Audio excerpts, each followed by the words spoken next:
Hello and welcome to PFF Fantasy Football Podcast. I'm your host, Ian Hartitz, and we continue our fantasy final series today with a look at Mr. Jalen Hurts, Eagles QB1.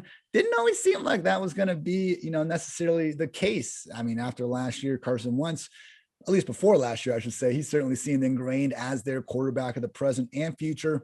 Eagles went ahead and used a second-round pick on Hurts anyway, and people, I get it.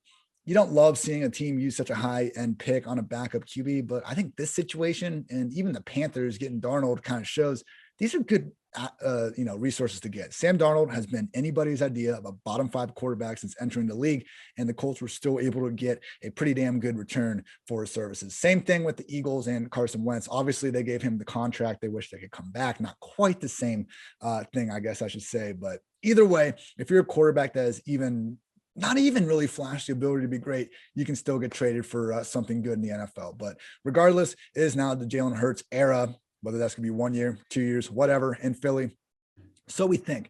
So the one thing we should know is that the Eagles technically haven't named Hurts their QB1 at the moment. Like maybe Matt Nagy should take a, glimpse of the way that Nick Sirianni are doing things with Philly. Why have they not named him as a starter? Just to promote competition. I get it. People, Jalen Hurts is not going to lose his job to Joe Flacco, even though Flacco, to his credit, did actually play better than Sam Darnold in the same situation last year. It's the Jalen Hurts show. So with all that in mind, what can we expect from Hurts in 2021? Because he's someone that's been getting a lot of love in the fantasy community, and really for good reason, people. He only started 4 games. I mean, don't blame you if you just didn't pay attention to the dumpster fire that was the 2020 Eagles, in December last year. But it was Jalen Hurts in week 14, 15, 16, 17. And in those games, man, fantasy QB 11, QB 1, QB 12, and then even the fantasy QB 20 in the final week of the season, even though he got pulled after 3 quarters because Doug Peterson wanted to play Nate Sudfeld for some reason that still just remains absolutely absurd to me. So the fact that Hurts was able to get 2 rushing touchdowns in the one game where he didn't even play 60 minutes just tells you the kind of floor we're dealing with here for a rushing QB of his caliber. And it's not like he's Lamar Jackson or Kyler Murray in terms of just pure explosiveness. He's legit. I mean, he's got some shiftiness, but he's more of like I don't know.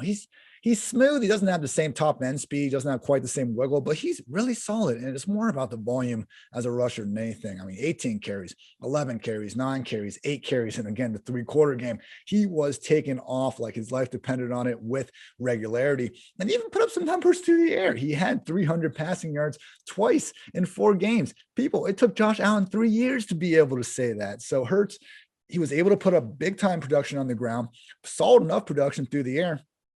What's the problem? Well, okay. In fantasy land, we don't really care how he puts that production up through the air. If you get 300 ugly yards, that's the same as 300 pretty yards as far as I'm concerned. The problem was a lot of Hurts's yards were ugly. He had some good throws. The long touchdown to Djax against the Cowboys. He went back shoulder to Alshon, I think, against the Saints, where he just got drilled by a linebacker up the middle. The Cardinals game as a whole was, I think, his best performance. I mean, he didn't suck all year, but you know what? I like to pull up 6 or 7 stats, not just based on performance on one. And last year we had 44 quarterbacks with at least 100 dropbacks. Jalen Hurts, PFF passing grade, he was 41st. Big time throw rate, tied for 26th. Turnover worthy play rate, 39th. Yards per attempt, tied for 24th. Adjusted completion rate, dead last at 44th. QB rating, 39th. Now, like any stat, even a collection of stats, they don't always tell the whole story. Need to put some context in. And look, he was bad, but let's realize, people, this team was largely a disaster by this point in the season. I mean, we could have given Carson Wentz probably a little more leeway than he deserved. I mean, look, he had 20 league high, 24 turnover-worthy plays, even though he didn't play for the final month of the season. Carson Wentz certainly deserves plenty of flack for what he did last year. With that said, I think he was one of 3 major factors for why this passing game was so bad. The first of which was the offensive line injuries. Like, my goodness, people, I was putting together an article on this matter, and I thought I had the offensive line injuries covered like 3 different times, and I just kept finding another one. So at least the main ones. Left tackle Andre Dillard missed the entire season with a biceps injury that happened before the year. Their right guard Brandon Brooks missed the entire season with an Achilles injury before the year. The left guard Isaac Siamalu missed 7 games with a knee injury. Jason Peters missed 8 games with a toe injury, and Lane Johnson missed 9 games with an ankle injury. I mean, holy freaking shit, people. I mean, it was still 16th and 17th PFF offensive line and pass and run blocking. It wasn't easy though. And as we saw in some games, like for example, week 1 against Washington, when they sacked Carson Wentz, I think 9 times or whatever crazy number it was, there were just, numerous examples of the year of this, offensive line really just kind of ruining the day before it could even get started. So there was that. And there was also just this wide receiver room. I mean, no team posted a worse overall receiving grade than the Eagles last year. 224 guys had at least 25 targets. Each of Miles Sanders, John Hightower, Greg Ward, and Zach Ertz somehow managed to finish in the group's bottom 26 finishers in yards per out run. Alshon Jeffrey looked like a show of himself. There just weren't all these countless examples. Like Jalen Reagor wasn't all that great by any stretch as a rookie. We just didn't see Hurts was air mailing like one open receiver after another, even similar to Carson Wentz. Yeah, there were examples of that, but more than anything, we saw these guys fail to separate, fail to provide, just a consistent target for their quarterback, and ultimately just not really come down with any sort of big plays when given the opportunity. So the hope is going to next year. We got Devontae Smith added to the group. Hopefully Ertz is released or traded at some point. Still waiting on that. Seems like the rumors have been around for months now. That's going to give Dallas Goedert, who at this point in their careers is the better receiving option, more of a chance to flourish.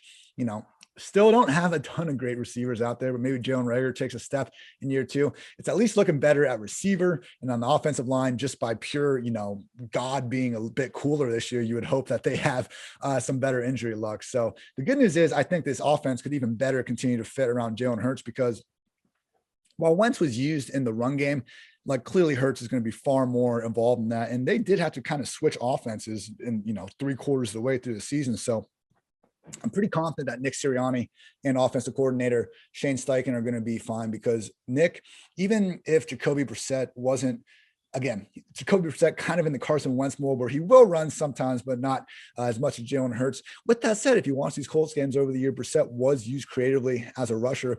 And even last year, because of Phillip Rivers refusing to do QB sneaks, Brissett would come in for a lot of short yardage situations. So he has at least some experience with that. And Steichen really has more, because he was building the entire Chargers offense around Tyrod Taylor throughout the offseason until he got hurt in week 1. So you take the better receivers, you take an improved offensive line, hopefully more friendly scheme, and also just the reality that the Eagles are more committed to Hurts than, say they were with Wentz last year. I mean, the fact they passed on Justin Fields and Mac Jones, I think it all adds up to Jalen Hurts being worthy of a lot of this offseason hype he's gotten. So PFF Lily stat, this is why, people, this is why we need to be in on Jalen Hurts in 2021. If you take Jalen Hurts 4-game stretch where he was a starter, he had, and then extrapolate that to 16 games, he would have had an NFL record 184 carries for the quarterback position. Number 1, number 2, and number 3 in a single season are Lamar Jackson.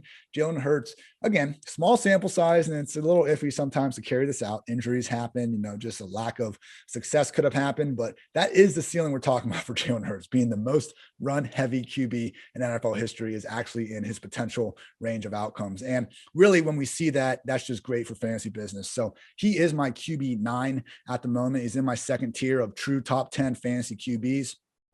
And people, I mean, I would take guys like Russell Wilson, Justin Herbert, Aaron Rodgers over Jalen Hurts, but Tom Brady, Joe Burrow, Tannehill, Stafford, Matt Ryan, Baker, I just want those rushing yards, even if Hurts does not belong anywhere near the same conversation as those guys as a real life quarterback. And it's just, again, I said 184 carries was his projected on pace. Let's be more conservative than ever with his projection. Just say 100. We've only seen 22 instances of a quarterback totaling at least 100 rush attempts in a single season since 2010.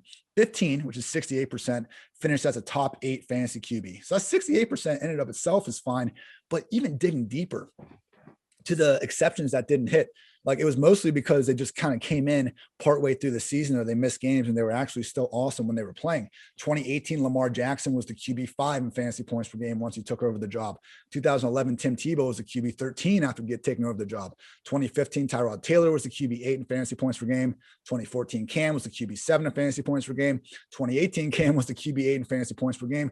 Basically, the only two examples of a quarterback getting over 100 carries that didn't like consistently provide borderline QB1 production at worst was 2014, Colin Kaepernick, who did kind of reward faithful managers with a QB3 finish in week 16. And then 2020, Cam Newton with the Patriots, who even as bad as everything was last year with that offense, he still was the QB17 overall, because 12 rushing touchdowns will do that for you. So look, Jalen Hurts for the fifth time was on pace to break the damn record for rush attempts by a QB. You throw in the reality that, per our friend Josh Norris over Underdog, with his podcast kind of going through just different beat writers. I can't remember the Eagles beat writer's name. My apologies. But basically, like, the projection for this offense is not to be a top 5, rushing unit. They want to be around league average throwing the football. Meanwhile, Jalen Hurts is going to be, near number 1 in freaking rush attempts. So chance for his defense not to be good. I mean, it's just all adding up for almost like a Kyler Murray-esque second season for Hurts, just in terms of like, he's going to have all the opportunity in the world to make the most out of it. So with that said, he's not the late round QB everyone kind of thinks he is. He has an ADP as the QB8 over at Underdog. He's the QB10 on Fantasy Football Calculator, QB16 at Sleeper, which those ADPs look a little off to me at the moment. So, hey, if Hurts is available as a late round QB, I'm all in on it. Why the hell not? I just think right now he's a little bit more of a middle tier guy. So Jalen Hurts, I'm buying the hype. Don't freak out over it. I mean, again, there is a chance that he is truly a bad passer. He was in 2020. It makes sense why he'd improve next year. We went through this, just realized that rushing floor, that's what we look for in Fantasyland. One of the few cheat codes we found is these dual threat QBs, and we should exploit Hurts because of that. People, if you like the podcast, I invite you to check out PFF's podcast network, which covers everything NFL, college, and fantasy football. Recap the NFL draft with Mike Renner and Austin Gale's 2-for-1 Drafts podcast, or get all the 2021 betting content you need with the PFF forecast. If you like fantasy football and if you like playing fantasy for money, you need to check out Underdog Fantasy. Underdog's got everything, including season long and playoff best ball. Best ball is a season long game where you draft a team like you normally do, but that's it. There's no in-season roster management. Underdog automatically selects your best performers each week, saving you loads of time. Go to Underdog Fantasy and deposit $10 using promo code PFF and get a free PFF Edge annual subscription. That's promo code PFF. Draft now, Underdog Fantasy. Thank you, as always, for tuning in to PFF Fantasy Football Podcast. New fantasy files every single day. You can catch me on Twitter at iHeartitz. New article up every single day as well. I'm grinding, people. Let's go. Fantasy football offseason. Great day to be great. Until next time, take care, everybody.